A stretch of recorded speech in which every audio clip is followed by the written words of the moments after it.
Hello students, in the last lecture we were discussing about Maxwell's electromagnetic wave theory.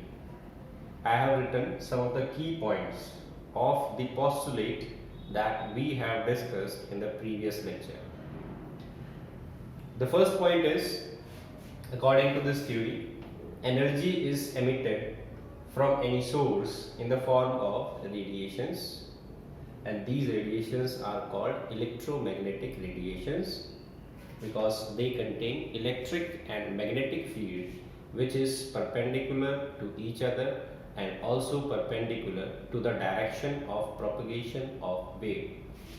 The second important point of this theory is radiations are emitted continuously in the form of waves. इसका मतलब क्या हुआ? जब हम bulb को on करते हैं तो इससे जो रेडिएशंस निकल रही हैं ये रेडिएशंस कंटिन्यूअस होती हैं, इनमें कोई ब्रेक नहीं होता. तो ये है second point. Third point is energy of these radiations. इन रेडिएशंस में कितनी एनर्जी होगी? It is directly proportional to the intensity of these radiations. तो इंटेंसिटी का मतलब क्या होता है? एक यूनिट एरिया पर कितनी रेडिएशंस आके गिर रही हैं, दैट इज कॉल्ड इंटेंसिटी. तो ये तीन इंपॉर्टेंट पॉइंट्स हैं जो आपको ध्यान रखने हैं. आगे इन पॉइंट्स को हम यूज करने वाले हैं. तो ओवरऑल अगर हम मैक्सवेल इलेक्ट्रोमैग्नेटिक वेव थ्योरी की बात करें, ये थ्योरी रेडिएशंस के वेव नेचर को एक्सप्लेन करती है. इस थ्योरी के अंदर जितनी भी बातें बोली गई वो सभी बातें वेव नेचर को एक्सप्लेन करती हैं कि लाइट रेडिएशंस या कोई भी रेडिएशन जो है उसका वेव कैरेक्टर होता है. और अपने इन्हीं पोस्टुलेट्स के बेसिस पे इन्होंने लाइट से रिलेटेड कुछ प्रोसेस को एक्सप्लेन भी किया. कौन कौन से प्रोसेस हैं? ये प्रोसेस आप फिजिक्स में पढ़ चुके हो 9th और 10th क्लास के अंदर. हम एक बार इन प्रोसेस को यहां पर रिवाइज कर लेते हैं. इसी थ्योरी के बेसिस पे इंटरफेरेंस, रिफ्लेक्शन, रिफ्रैक्शन और डिफ्रैक्शन, इन प्रोसेस को एक्सप्लेन किया है. अगर हम इंटरफेरेंस की बात करें तो इंटरफेरेंस में जैसा आपने पढ़ा होगा दो तरह का इंटरफेरेंस हमें देखने को मिलता है. एक होता है कंस्ट्रक्टिव इंटरफेरेंस और दूसरा होता है डिस्ट्रक्टिव इंटरफेरेंस. कंस्ट्रक्टिव इंटरफेरेंस में क्या होता है बच्चों? अगर दो वेव्स हैं हमारे पास या फिर कह लो कि दो रेडिएशंस हैं और ये दोनों रेडिएशंस आपस में इस तरीके से ओवरलैप हो जाती हैं कि इसका क्रेस्ट इसके क्रेस्ट के साथ ओवरलैप हो गया और इसका ट्रफ इसके ट्रफ के साथ ओवरलैप हो गया. तो ओवरऑल जो नेट रिजल्टेंट वेव बनेगी उसके अंदर क्रेस्ट की हाइट या फिर कह लो एम्पलीट्यूड और ट्रफ का एम्पलीट्यूड जो है वो बढ़ जाएगा. This is called constructive interference. तो ये आपने प्रैक्टिकली भी देखा होगा जो वाटर बॉडीज के अंदर लहरें बनती हैं. सपोज कोई वाटर बॉडी है, इसके अंदर आप कोई भी एक स्टोन फेंकते हो तो वो पत्थर जब पानी से टकराता है तो लहरें प्रोड्यूस करता है. अगर ऐसे ही एक और पत्थर फेंका जाए और इससे भी जो लहरें प्रोड्यूस होंगी तो ये लहरें जब आपस में मीट होती हैं तो एक बार ज्यादा डिस्प्लेसमेंट होता है वाटर का और नेक्स्ट टाइम जो है वो वाटर का डिस्प्लेसमेंट ज्यादा डेप्थ तक चला जाता है. तो ये कंस्ट्रक्टिव इंटरफेरेंस कहलाता है. और इसी तरीके से अगर दो वेव्स आपस में ऐसे ओवरलैप हो जाए कि एक का क्रेस्ट दूसरे के ट्रफ के साथ ओवरलैप हो रहा है. अब देखो ये क्रेस्ट वाला पार्ट है, ये ट्रफ वाला पार्ट है. अगर ये वेव इस तरीके से ओवरलैप हो जाए कि इसका क्रेस्ट इसके ट्रफ के साथ इंटरफेयर करेगा तो यहां पर नेट रिजल्टेंट क्या आएगा? No displacement. तो this is called destructive interference and this is called constructive interference. तो ये इंटरफेरेंस प्रॉपर्टी है जो लाइट रेडिएशंस शो करती हैं और इस प्रॉपर्टी को हम मैक्सवेल की इलेक्ट्रोमैग्नेटिक वेव थ्योरी का यूज करके एक्सप्लेन कर लेते हैं, क्योंकि रेडिएशंस का वेव नेचर जो है वो इसी थ्योरी ने एक्सप्लेन किया था। ये फर्स्ट प्रॉपर्टी हो गई जो हम इस थ्योरी का यूज करके एक्सप्लेन कर पाए। इसके बाद हम आते हैं सेकंड, रिफ्लेक्शन। रिफ्लेक्शन जैसा कि आप जानते हैं, सपोज हमारे पास एक मिरर है, यहां से कोई लाइट रेडिएशन आती है तो ये मिरर इस लाइट रेडिएशन को रिफ्लेक्ट कर देता है जिस एंगल से ये आ रही थी उसी एंगल से। तो this is called reflection of light.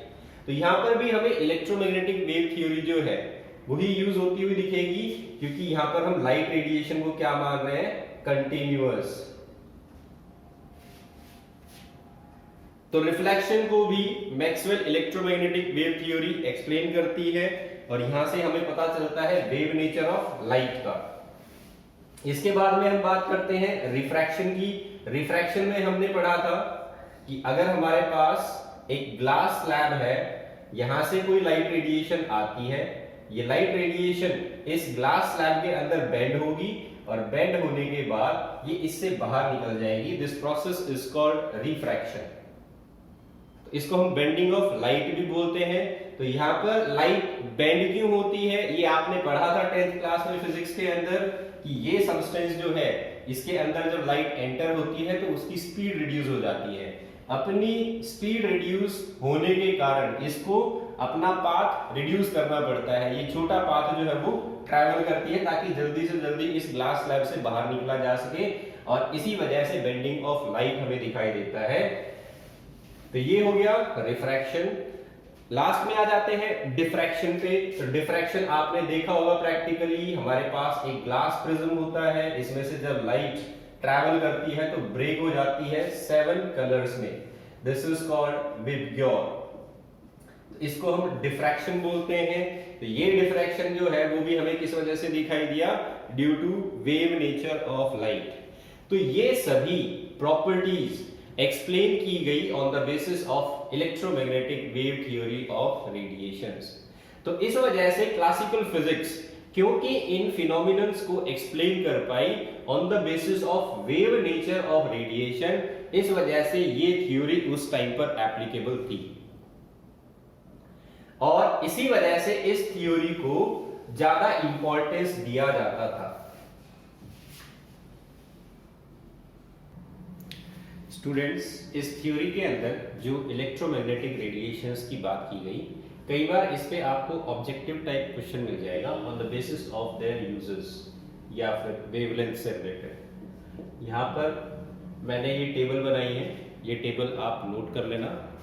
यहाँ पर रेडिएशंस के नाम लिखे हुए हैं। We start with radio waves, microwaves, infrared, light radiations, ultraviolet radiations, X rays, gamma rays and cosmic raise.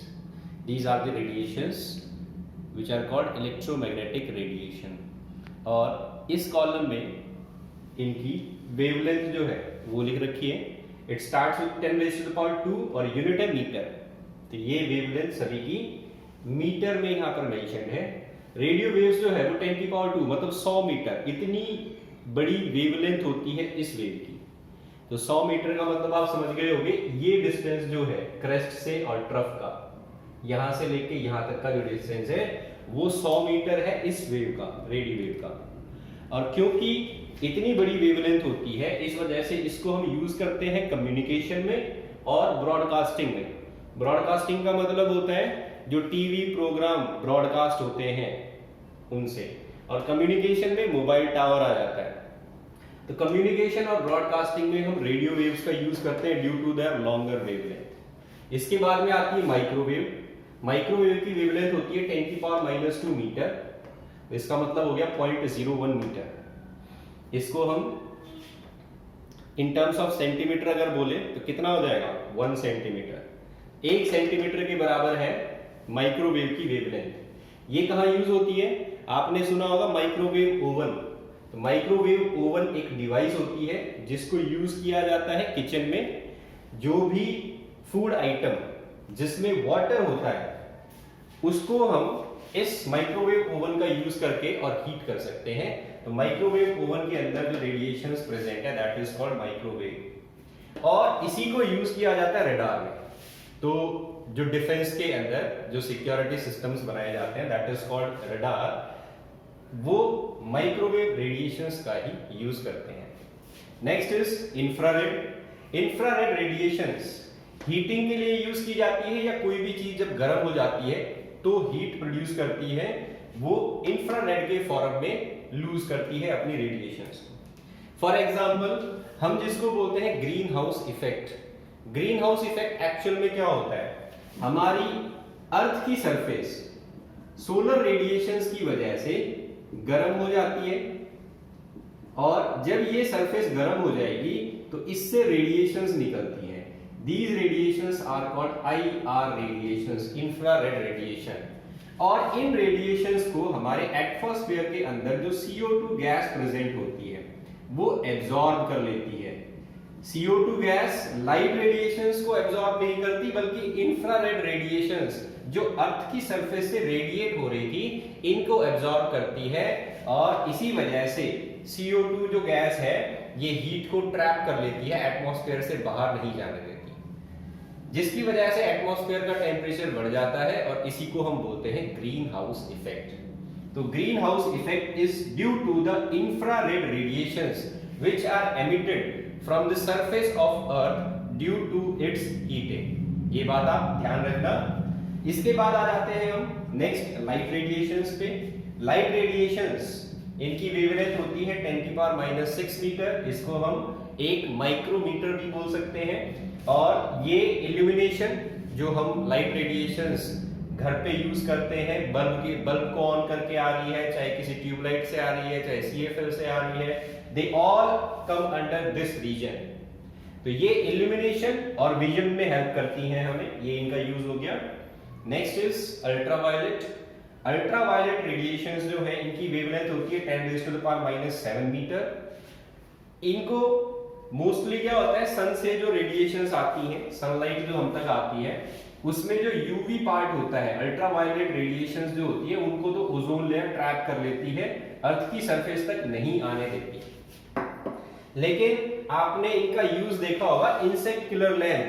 कई जगह अगर आप किसी मेस में जाते हैं तो मेस के अंदर जो इंसेक्ट्स होते हैं उनको मारने के लिए ब्लू कलर की लाइट या ब्लू कलर का लैंप लगा होता है, तो जिसमें जो भी मॉस्किटो या फ्लाइज वगैरह होते हैं ये अट्रैक्ट होकर उसकी तरफ जाते हैं, मूव करते हैं, और वहां जाने के बाद इलेक्ट्रिक करंट से उनको जो है वो न्यूट्रलाइज या फिर मार दिया जाता है। ठीक है, तो यूवी लाइट वहां पर उन इंसेक्ट्स को अट्रैक्ट करने के लिए यूवी रेडिएशंस का यूज किया जाता है।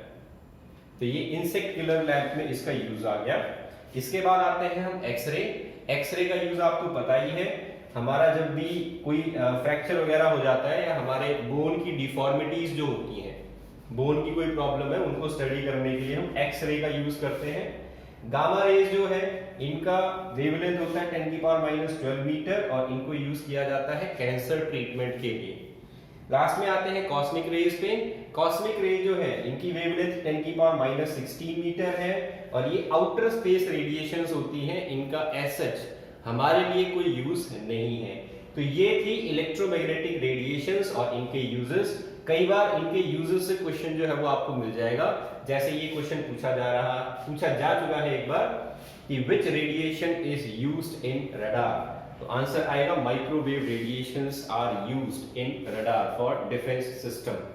तो ये हो गया हमारा इलेक्ट्रोमैग्नेटिक रेडिएशन।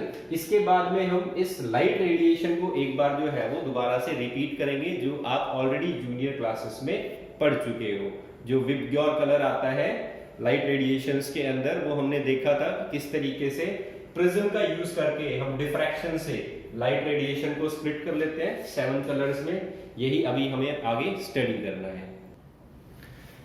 विजिबल लाइट जो होती है बच्चों, इसको जब हमने डिफ्रैक्शन जो था उसको डिस्कस किया था। लाइट रेडिएशंस को जब प्रिज्म में से पास करवाया जाता है तो ये विजिबल लाइट स्प्लिट हो जाती है 7 कलर्स में। क्या क्या नाम होते हैं इन 7 कलर्स के? Violet, indigo, blue, green, yellow, orange and red. These are the 7 colors in which visible light split when it is passed through a prism or we can say on diffraction. ये जो visible light है, एक बार paper में इसका reason पूछा गया, मतलब visible light जो है इसकी वेवलेंथ कहां से कहां तक लाई करती है, तो बच्चों ये है इसकी स्टार्टिंग लिमिट और ये है इसकी लास्ट वाली लिमिट। तो क्वेश्चन आया था व्हाट इज द रेंज या what is the wavelength for visible light, तो आपका आंसर आएगा 400 नैनोमीटर टू 750 नैनोमीटर।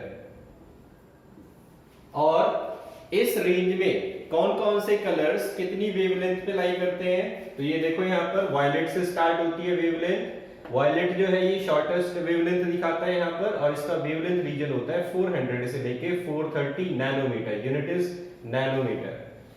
इसके बाद इंडिगो 430 से लेके 450 नैनोमीटर तक, ब्लू 450 से 490 नैनोमीटर, ग्रीन 490 से 550 नैनोमीटर, येलो 550 से 590 and orange is 590 to 650, last is red, it is 650 to 750. It is the longest wavelength that is seen out of these 7 colors. तो ये हो गया हमारा विजिबल लाइट का रीजन।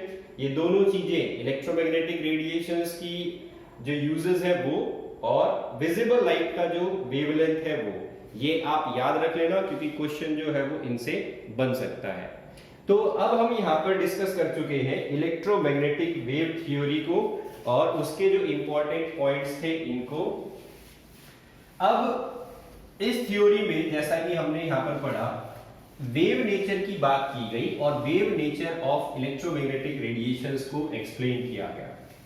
क्योंकि ये वेव कैरेक्टर को ही कंसीडर करते थे, इस वजह से जो रदरफोर्ड मॉडल में पॉइंट रखा गया था कि इलेक्ट्रॉन सर्कुलेट होगा न्यूक्लियस के चारों तरफ एक सर्कुलर ऑर्बिट के अंदर, तो इन्होंने according to the postulates of electromagnetic wave theory इस बात को इस तरीके से प्रिडिक्ट किया कि अगर इलेक्ट्रॉन एक्सेलरेट होता है न्यूक्लियस के चारों तरफ, तो थ्योरी ये कह रही है कि जब भी कोई पार्टिकल एक्सेलरेट होगा तो वो एनर्जी एमिट करेगा, रेडिएशंस एमिट करेगा, और रेडिएशंस अगर एमिट करेगा तो उसकी एनर्जी कंटिन्यूअसली कम होती जाएगी और अल्टीमेटली एक ऐसा टाइम आएगा जब वो न्यूक्लियस में एंटर कर जाएगा।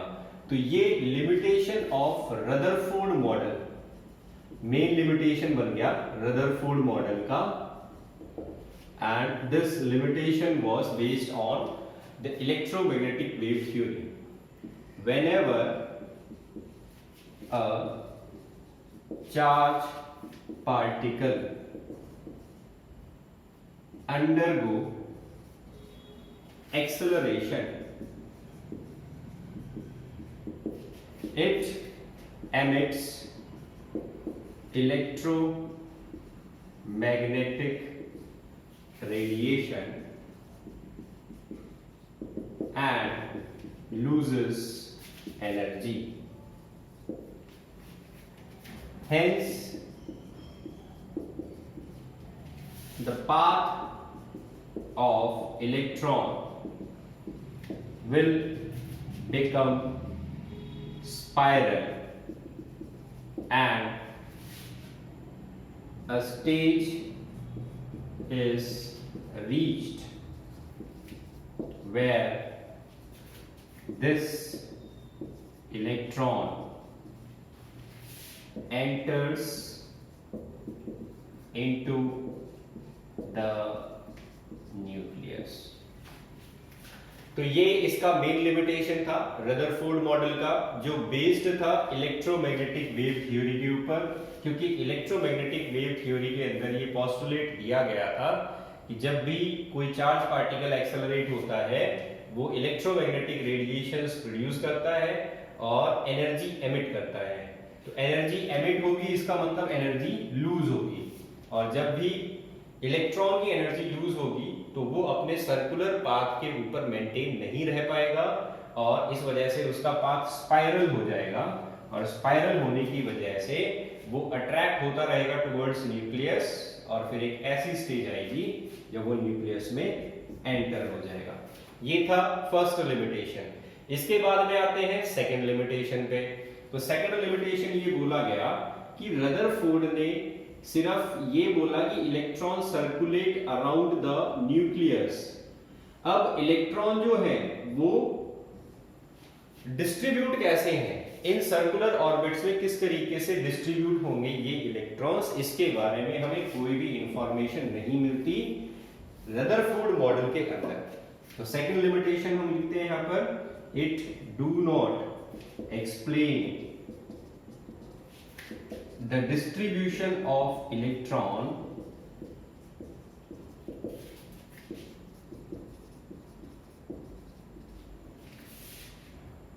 around the nucleus in an atom। तो ये सेकंड लिमिटेशन बन गया। इसके बाद एक और लिमिटेशन भी आता है, थर्ड पॉइंट। ये लिमिटेशन रिलेटेड है एक एक्सपेरिमेंट से। ये एक्सपेरिमेंट इलेक्ट्रोमैग्नेटिक वेव थ्योरी के बाद में किया गया था। और एक्सपेरिमेंट क्या था, यहां पर सिर्फ मैं ये पॉइंट लिख रहा हूं, बाद में आपको एक्सपेरिमेंट भी बताया जाएगा। It do not explain the absorption and emission spectrum of hydrogen.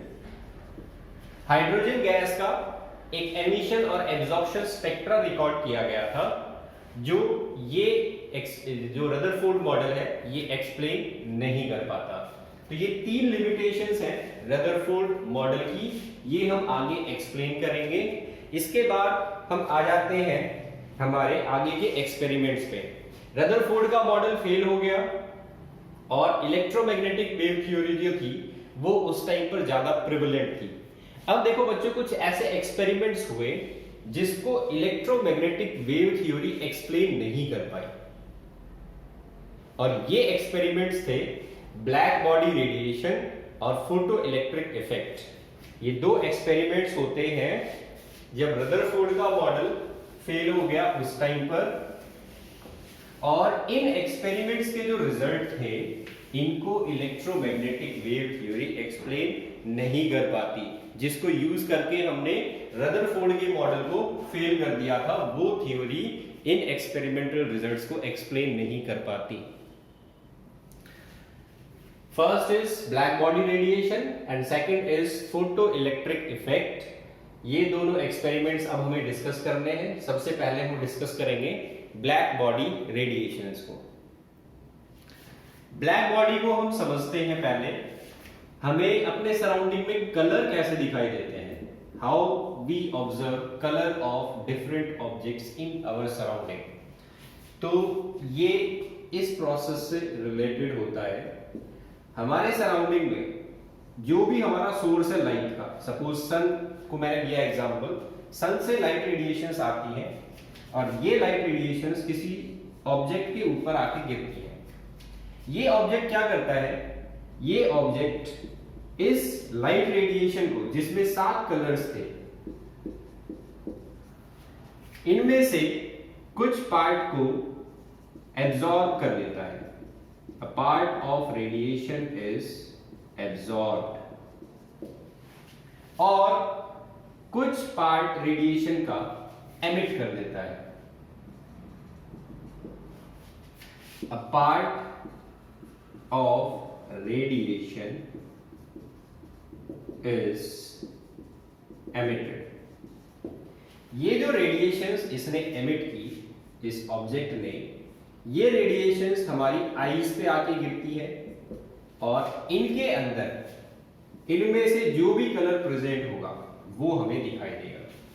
For example, कोई भी ऑब्जेक्ट अगर आपको येलो दिखाई दे रहा है, इसका ये मतलब हुआ कि ये ऑब्जेक्ट सन से जो लाइट आ रही है इसमें से येलो लाइट को एमिट कर रहा है और बाकी रेडिएशंस को एब्जॉर्ब कर रहा है। तो येलो लाइट एमिट हुई इस ऑब्जेक्ट से। अगर कोई सब्सटेंस आपको रेड दिखाई दे रहा है तो इसका ये मतलब हुआ कि वो इन सारी लाइट्स को एब्जॉर्ब कर रहा है और रेड कलर को एमिट कर रहा है। तो इस तरीके से हमारे सराउंडिंग्स में हमें चीजें दिखाई देती हैं। अब एक सवाल आता है, आपको कोई ऑब्जेक्ट व्हाइट कब दिखाई देता है? तो व्हाइट जब दिखाई देगा कोई भी ऑब्जेक्ट जब वो सारे के सारे कलर्स एमिट कर दे, VIBGYOR, अगर सारे कलर्स एमिट कर देता है वो object, all colours are emitted, तो वो हमें व्हाइट दिखाई देगा। तो ये बोर्ड अगर आपको व्हाइट दिखाई दे रहा है, इसका ये मतलब हुआ कि इस बोर्ड के ऊपर जो भी लाइट रेडिएशंस आके गिर रही हैं वो सारी की सारी एमिट भी हो रही हैं और इसी वजह से हमें व्हाइट कलर दिखाई दे रहा है। अब आ जाता है अगला सवाल, कोई भी ऑब्जेक्ट आपको ब्लैक कब दिखाई देता है? कोई भी ऑब्जेक्ट हमें ब्लैक तब दिखाई देगा जब वो हमें रेडिएशंस एमिट ही नहीं करेगा, मतलब वो सिर्फ रेडिएशंस को एब्जॉर्ब कर रहा है, रेडिएशंस एमिट नहीं कर रहा, तब वो सब्सटेंस हमें ब्लैक दिखाई देता है। अब आपने ये बात सुनी होगी कि जो चीजें ब्लैक कलर की होती हैं वो लाइट रेडिएशंस को एब्जॉर्ब कर लेती हैं, और लाइट रेडिएशंस में हमने पढ़ा था, इलेक्ट्रोमैग्नेटिक वेव थ्योरी ने क्या बोला था, लाइट रेडिएशंस के अंदर क्या होती है, एनर्जी। तो हम ये कह सकते हैं कि ब्लैक कलर का जो ऑब्जेक्ट है वो सारी एनर्जी एब्जॉर्ब कर लेता है जो भी रेडिएशंस उसके ऊपर आके गिरती हैं उसकी, और इसी चीज का यूज करके हमने क्या बनाए, सोलर कुकर बनाया, सोलर वाटर हीटर बनाए, जो आप कई मकानों की छत पे लगे हुए देखते हैं। तो सोलर कुकर क्या करता है, आपने देखा होगा, प्रैक्टिकल में कई बच्चों ने बनाया भी होगा। सोलर कुकर के अंदर हम एक बॉक्स बनाते हैं और इसको अंदर से पूरा ब्लैक पेंट कर देते हैं और इसके ऊपर फिर हम एक ग्लास रख देते हैं और इसको हम रखते हैं सनलाइट में। तो सनलाइट जब आएगी तो ये इस ब्लैक कलर के ऊपर गिरेगी। ब्लैक कलर क्या करेगा, लाइट रेडिएशंस एब्जॉर्ब करेगा। इन लाइट रेडिएशंस के अंदर क्या थी, एनर्जी थी। तो इनडायरेक्टली बोले तो ब्लैक कलर जो भी हमने अंदर पेंट किया है वो एनर्जी एब्जॉर्ब करता है जो सन से आ रही है रेडिएशन की फॉर्म में। ये एनर्जी एब्जॉर्ब करके ये ब्लैक कलर का ऑब्जेक्ट क्या हो जाएगा, हीट हो जाएगा, गर्म हो जाएगा। अब देखो यहां पर एक और अब कंसेप्ट लगता है, कोई भी सब्सटेंस चाहे वो ब्लैक कलर का हो, चाहे वो व्हाइट कलर का हो, चाहे वो ब्लू कलर का हो, अगर उसका टेम्परेचर उसके सराउंडिंग के टेम्परेचर से ज्यादा है तो वो रेडिएशंस एमिट करता है। Any object which has a temperature, इसका टेम्परेचर मैंने लिख दिया T2 और इसकी सराउंडिंग का हमने टेम्परेचर लिख दिया T1। तो क्योंकि टेम्परेचर T2 T1 से ज्यादा है, इस वजह से ये object it lose energy in the form of radiation. तो ये ऑब्जेक्ट किसी भी कलर का हो सकता है। और अभी हमने जैसा कि देखा कि एक perfect absorber of light radiations कौन है, ब्लैक ऑब्जेक्ट। तो ब्लैक कलर जो है ये परफेक्ट एब्जॉर्बर होता है, इसका मतलब ये मैक्सिमम हीट हो जाएगा अगर हम इसको लाइट रेडिएशंस में रखें तो, और मैक्सिमम हीट होने के बाद मैक्सिमम रेडिएशन एमिट कौन करेगा, अगर ज्यादा गर्म ये हुआ है तो सबसे ज्यादा रेडिएशंस भी यही एमिट करेगा। तो इस वजह से इस ब्लैक ऑब्जेक्ट से जो निकलने वाली रेडिएशंस होती हैं they are called black body radiation. तो ऐसा माना जाता है कि एक ब्लैक कलर का जो ऑब्जेक्ट है ये 99% रेडिएशन से जो आने वाली एनर्जी है इसको एब्जॉर्ब कर लेता है, और एब्जॉर्ब करने के बाद ये इतना ज्यादा गर्म हो जाता है कि ये 99% रेडिएशंस एमिट भी कर देता है। तो इस वजह से इस ब्लैक ऑब्जेक्ट को या ब्लैक बॉडी को क्या बोला जाता है? This is called a perfect absorber. This is called a perfect absorber and a perfect emitter of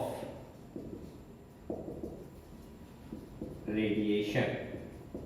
तो ऐसे ऑब्जेक्ट को बोला जाता है ब्लैक बॉडी, और इससे निकलने वाली रेडिएशंस को बोला जाएगा ब्लैक बॉडी रेडिएशंस.